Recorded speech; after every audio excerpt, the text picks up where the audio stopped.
Los próximos minutos los vamos a dedicar para hablar con Jorge Planas, cirujano plástico, historias y vivencias de un cirujano plástico. El libro que les recomiendo que compren y que lean, que les va a gustar. Doctor, bienvenido. Bien, muy buenas tardes. Me da la sensación de que tengo delante a un doctor, un profesor, un personaje muy querido. Pues me pasa lo mismo, porque es que estamos uno enfrente del otro y como he oído y le he seguido mucho su trayectoria, pues para mí es un placer y un honor estar en estos micrófonos. Muchísimas gracias. ¿Este es el número cuánto del libro? Bueno, el número 10, lo que pasa es que es el segundo, que es un poquito de divulgación, ¿no? Los otros son libros científicos que van más dedicados pues a los cirujanos plásticos y a nuestra profesión. Y este es el segundo, así, de divulgación, muy diferente al otro que escribí hace 10 años, sí. De una lectura fácil y además le va a servir a muchísima gente para conocer cosas. Vivimos en un mundo en el que pues la cirugía plástica está como muy de moda, ¿no? Está implantado gracias a personajes como usted. Y yo creo que eso es bueno. Además, el libro recoge anécdotas vividas por usted desde el año 1980. Sí, de hecho ya eran anécdotas que ya empezaron, que ya me contó mi padre, ¿no? Mi padre fue uno de los primeros cirujanos plásticos que hubo en Europa y ya pues las primeras anécdotas que yo fui recopilando fueron las que me contó mi padre en vida, que son muy interesantes, que son las del principio del libro, que son además parte de la historia también de la cirugía y cosas increíbles de los inicios de la cirugía que son impensables y cuando la gente las lee se sorprende, ¿no? Se sorprende porque nunca podrías imaginar cómo fueron los inicios. Bueno, ¿y usted cree que la mente necesita también algún tipo de bisturí? La mente, es que el bisturí en cirugía estética siempre es en la mente. Siempre.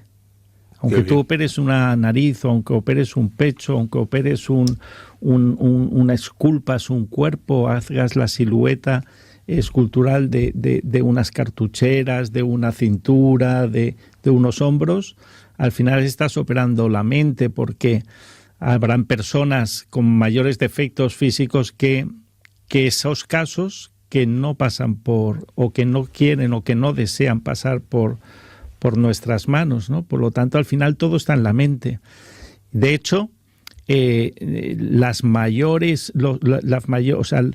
cuando más acude la gente a realizarse retoques y cambios en cirugía estética son en momentos complicados de su vida, ¿no? Después de un divorcio, después de una viudez, en la adolescencia. Por eso es tan importante en los adolescentes estar seguros de que tienen las expectativas reales de lo que es el resultado bien maduradas, ¿no? Porque son momentos de falta de madurez y por lo tanto si no está bien claro lo que quieren, pues más vale no operarlos, ¿no? Claro. ¿En qué año se creó la Clínica Planas? En el 71. En el 71. Ha llovido. Dice usted que la parte más importante es atender, escuchar y aconsejar al paciente. Siempre, porque al final el éxito de la cirugía no es solo que técnicamente esté perfectamente hecha, sino que le guste al paciente. Porque tú puedes hacer una nariz perfecta o un pecho perfecto, pero el paciente es el que decide si le gusta o no. Y para saberlo hay que rascar un poquito en la primera consulta, ¿no? O sea, cuando hablas con ellos antes de la cirugía, saber bien cuáles son las expectativas que tienen depositadas en la cirugía para saber si tú las puedes conseguir o no. Claro. ¿Es usted el cirujano plástico más valorado del mundo? Bueno, ¿Eso a qué le obliga? No, es que es así. ¿Y esto a qué le obliga? No, nosotros, yo creo como cualquier profesional, ¿no? Te obliga a la constancia, ¿no? Yo, por ejemplo, a usted lo vi ayer en televisión, lo veo hoy en la radio, pero con con la misma ilusión y con las mismas ganas y habiéndose preparado la entrevista, que seguro lo ha hecho, pues porque le gusta su profesión. Entonces no te obliga a nada porque ya viene contigo. O sea, si tú disfrutas de lo que haces, todo viene natural. ¿Qué queda de aquel chiquillo que vivía encima de la Clínica Planas y veía la Barcelona de Pedralbes? Pues queda Barcelona. Queda la Barcelona y esos amaneceres, eso sí queda. Pero el chiquillo, pues claro, ha ido creciendo y bueno, queda la misma ilusión, la misma pasión pero no solo por la profesión, ¿eh? Yo soy un apasionado de la vida en general, ¿no? O sea, yo disfruto tanto cuando trabajo como cuando no trabajo, que eso es muy importante, saber disfrutar de tus amigos, de tu familia, de un fin de semana, de un hobby. Es tan importante como la pasión que pones y el disfrute en tu día a día. ¿La cirugía se lo ha dado todo? La cirugía me ha dado bastante. La cirugía me ha dado pues el tener una pasión por la que levantarte cada día con una sonrisa y con unas ganas de levantarte, ¿no? Y decir, jolín, qué bien, hoy tengo 2 narices, hoy tengo 13 cirugías, una complicada. Todo esto es el motor de la vida, ¿no? Claro. En su profesión, muchísimas veces tiene que ejercer de psicólogo también, ¿verdad? Pues sí, constantemente. Yo siempre digo que la cirugía plástica y estética tienes 1/3 de técnica quirúrgica, que tienes que tener ciencia y por lo tanto dominar la técnica quirúrgica, 1/3 de arte, porque el esculpir una nariz, tú sabes la técnica. Bueno, ahora tengo que limar, pero ¿cuánto limas? Porque una pasada más te puede quedar la nariz respingona. Por lo tanto, esto es como esculpir, no mármol, sino tejidos humanos, que todavía es más difícil porque no es un solo material, sino son varios materiales en pocos centímetros cúbicos. Y después 1/3, como decía usted, de psicología, porque tienes que primero saber que realmente ese paciente se quiere operar porque él se quiere operar y no porque viene inducido por alguien, que eso a veces te lo encuentras.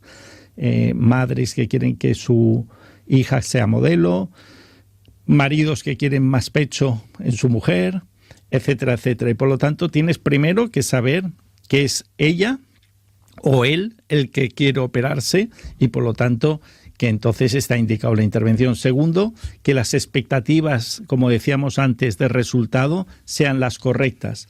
Y tercero, que no haya ninguna alteración psicótica, porque a veces uno de cada 300, 400, 500 casos, por lo tanto, a lo largo del año alguno entrará por tu consulta, saber diferenciar lo que es un dismorfofóbico, o sea, una persona que tiene una alteración psicológica y por lo tanto una alteración de lo que es su imagen corporal y puedes tener un grave problema si lo operas, porque nunca quedaría contento con el resultado y siempre te responsabilizaría a ti de su nueva facción, ¿no? Claro.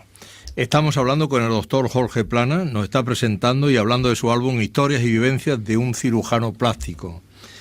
¿Lo que más llama la atención de una mujer es el pecho? ¿Lo que más llama la atención a los demás? Sí. Bueno, yo, por ejemplo, nunca me fijo en el pecho, ¿no? Porque a mí el pecho no me gusta muy grande. O sea, eso ya son los gustos de cada persona. Pero normalmente tú te fijas en 2 cosas, en la sonrisa y en la mirada, ¿no? O sea, fíjate que no hay ningún órgano. Hemos hablado de una belleza dinámica, porque tanto la mirada como la sonrisa son áreas de la cara que tienen dinamismo y por lo tanto cuando son bonitas es cuando están dinámicas. Por eso la belleza dinámica está siempre puntualizada en los ojos y en la boca. Entonces una buena sonrisa bonita, con una buena dentadura, unos ojos bonitos que sonríen y que te expresan algo, eso es lo que más conmueve a la gente, ¿no? Claro. ¿Cuántos años tenía usted cuando se coló por primera vez en un quirófano? Bueno, pues tenía 10 años, ¿no? 10 añitos. Lo explico en el libro, que es que, claro, pues es cuando yo vivía y de hecho aún vivo en el último piso de la clínica. O sea, yo a veces, yo hoy me he enterado que hacía un calor insoportable cuando he venido a verlo a usted. Cuando ha salido al gallo. Sí, pero yo normalmente me ducho, me pongo el pijama a operar y bajo directo a quirófano con el ascensor. Entonces, yo allí, pues esa planta, pues cuando bajaba mi padre al quirófano era como la zona prohibida, ¿no? O sea, vosotros podéis ir por todos lados, por el jardín, tal, cuando éramos niños, menos en el quirófano. Ahí no podéis entrar. Entonces, esa zona prohibida, a veces cuando te prohíben algo, todavía tienes más ganas, ¿no?, de entrar, ¿no? Entonces, un día me colé. Bueno, le pedí permiso a mi padre y sí, con 10 años me dejó entrar y desde entonces, pues, y cuando tenía tiempo iba a verlo operar y así, pues entró, pues, mi pasión por la cirugía, ¿no? Porque veía como aquel mago, ¿no? Y yo lo veía como una especie de mago, en media hora cambiaba el rostro de una persona, ¿no? Y porque la gente se cree que tú operas y enseguida se hincha, ¿no? Se empieza a hinchar al cabo de las horas. Entonces tú puedes ver perfectamente cómo ha cambiado el rostro de la persona en media hora, en una hora, de una forma increíble, ¿no? Claro. A usted de niño en el colegio le llamaban el Dumbo. Cuéntenos la historia. ¿Por qué? Bueno, porque yo tenía unas orejas de soplillo enormes, ¿no? Y bueno, pues se ve que un día pues le dije a mi padre que me llamaban Dumbo, etcétera, etcétera.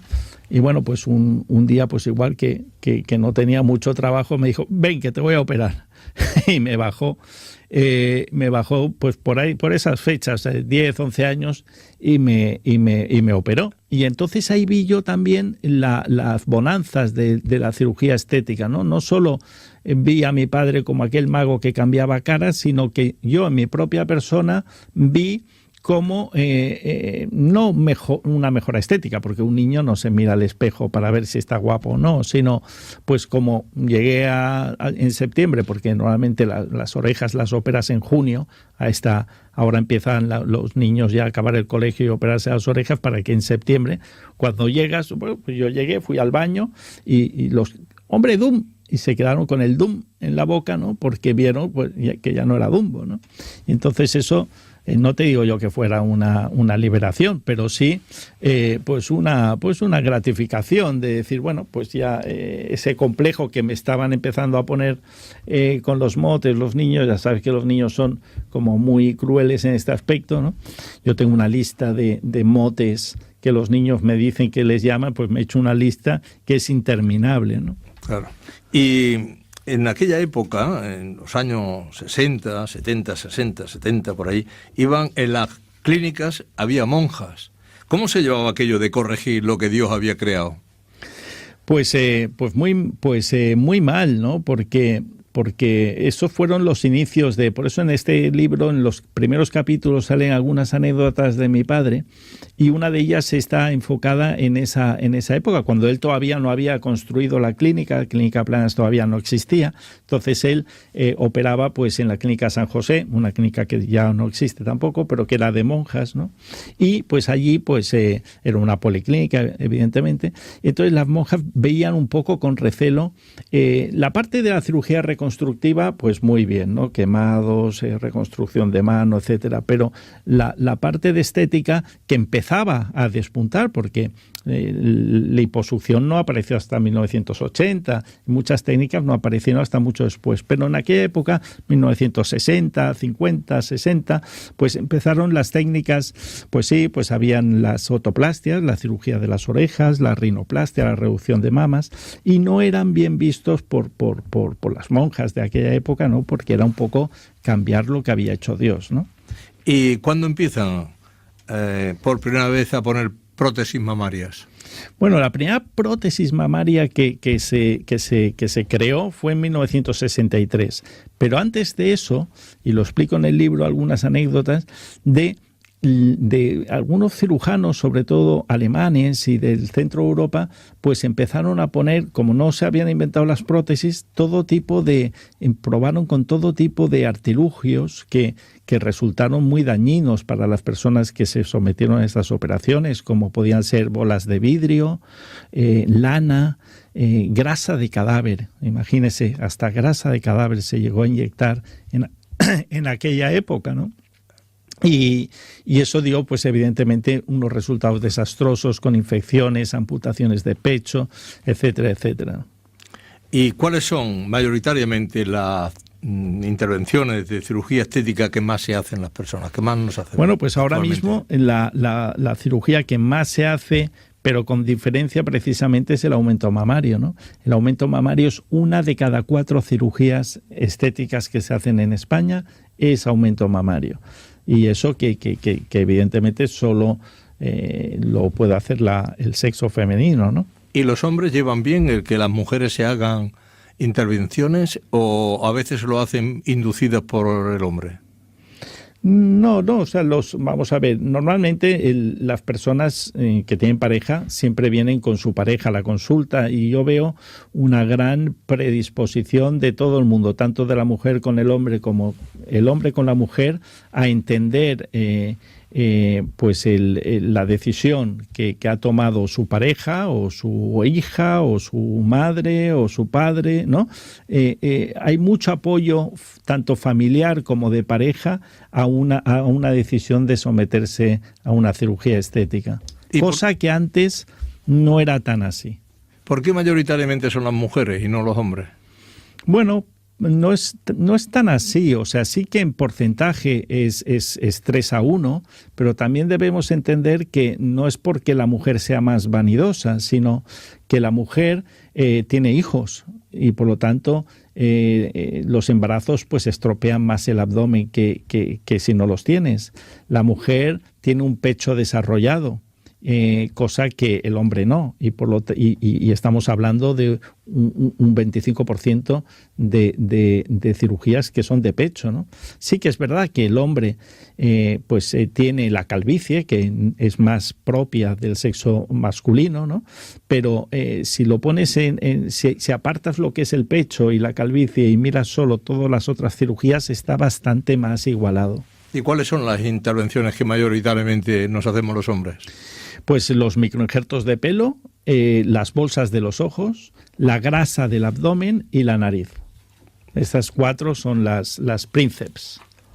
Estamos hablando con el doctor Jorge Planas y nos habla de su álbum Historias y Vivencia, de un cirujano plástico. ¿Usted ha sabido coger el relevo de su padre, don Jaime Planas? ¿Sus hijos le seguirán a usted? Pues no creo, porque como no me sigue el pequeño, o sea, los 2 mayores, una ya está estudiando moda en Londres y el mediano quiere ser ingeniero. O sea que queda el pequeño, que de momento quiere ser futbolista, pero bueno, no creo que despunte tanto. Lo tenemos claro, doctor. Cuéntenos la anécdota de aquella mujer que vino de Arabia Saudí con el burka y todo. Bueno, nosotros tenemos bastante paciente que viene de fuera de España, ¿no? Pero bueno, en esta anécdota en concreto fue al principio de todo, cuando estaba solo mi padre operando y tal, pues llegó una paciente de Arabia Saudita que no quería que nadie la viese mientras la operaban, ¿no? Entonces se tuvo que crear como una especie de artilugio que cubría todo lo que era el rostro, porque solo podían verla mujeres, ¿no? Y el cirujano, ¿no? Al cirujano sí le daban permiso, pero nadie más, ¿no? O sea que hay que a veces adaptarse a las culturas y a las creencias de cada uno, pues para poderles facilitar las cosas, ¿no? ¿Hay gente que viene a la clínica a quitarse también las pecas? Sí. O sea, ahí pues hacemos todo tipo de cirugía reconstructiva estética y también todo lo que es láser, ¿no? Y en láser puedes sacar desde pecas hasta tatuajes, hasta arañas vasculares, hasta manchas cutáneas, ¿no? ¿Alguien le ha propuesto que vaya a su casa a operarle en vez de que ellos vengan a la clínica?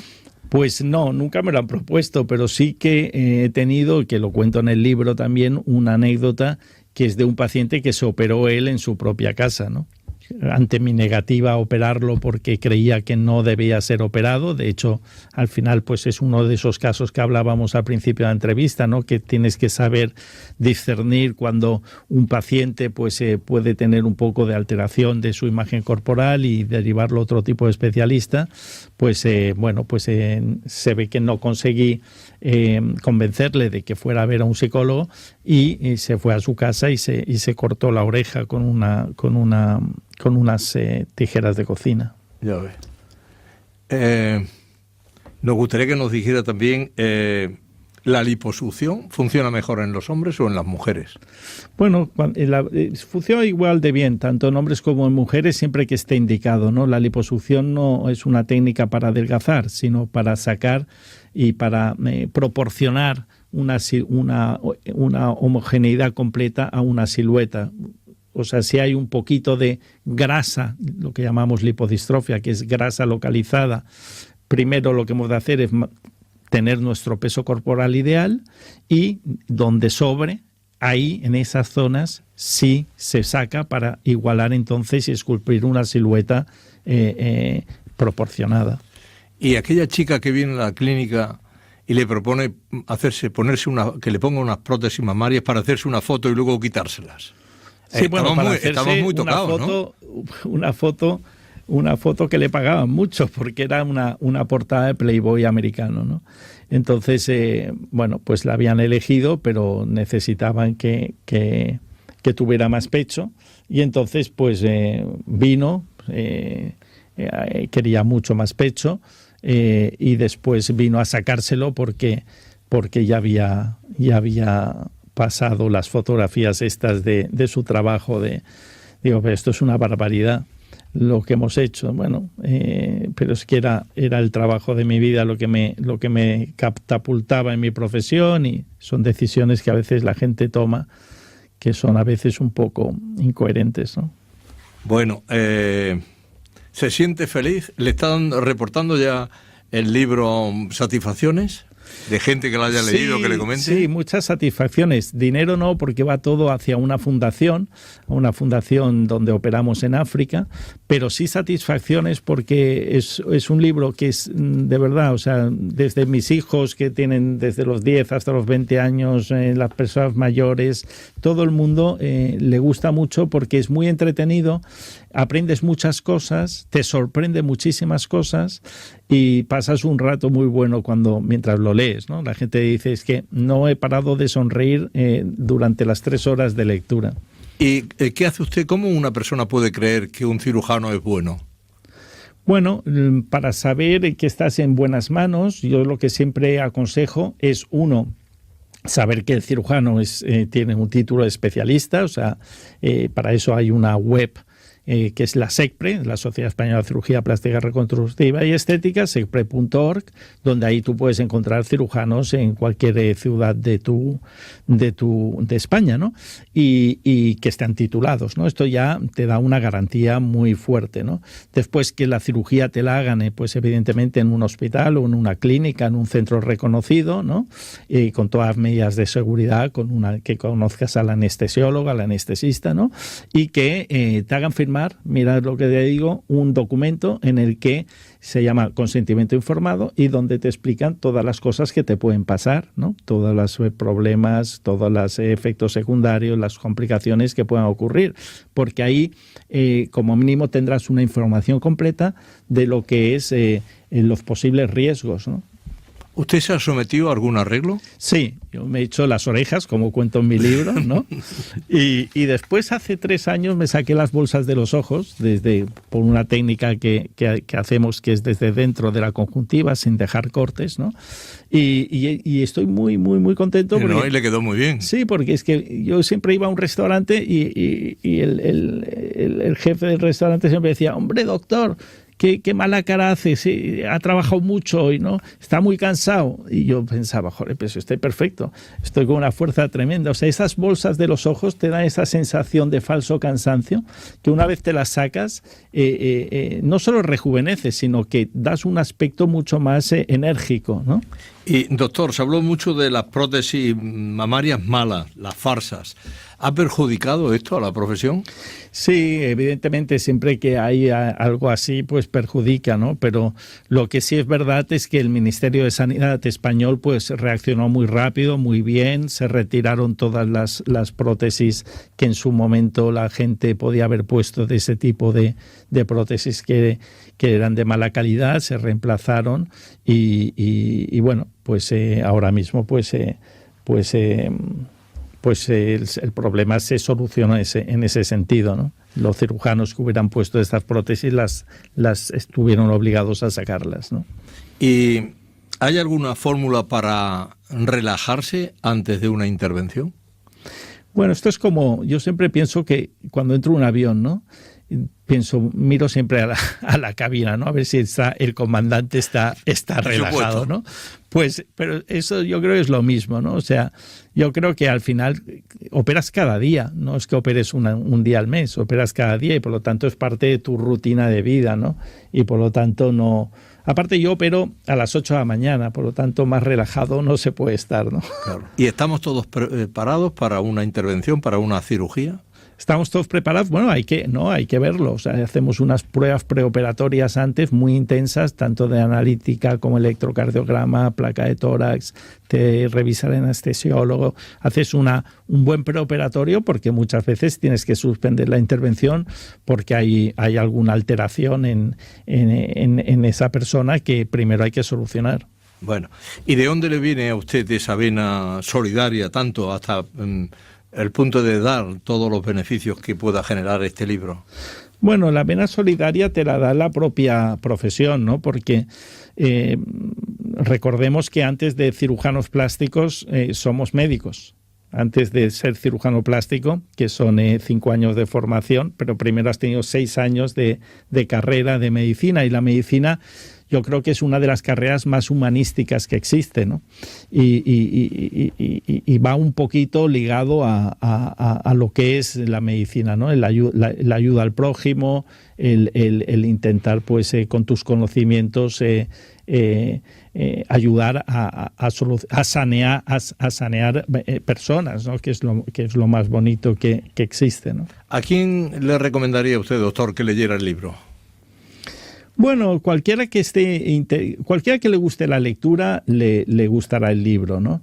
El libro es que es muy fácil de leer, son 3 horas de lectura y son 50 capítulos, son 50 anécdotas y después de cada anécdota hay unas reflexiones finales que te ayudan también a aprender. O sea, no es solo anécdotas divertidas, sino reflexiones y conocimientos que aprendes y que te sirven, pues, para una cultura general de la especialidad.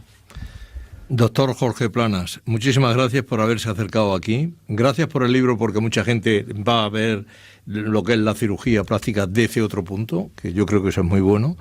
Y le animo y que ojalá tenga mucha salud para que nos presente muchos libros y vaya dejando a mucha gente guapa, o por lo menos que se sientan bien con ellos mismos.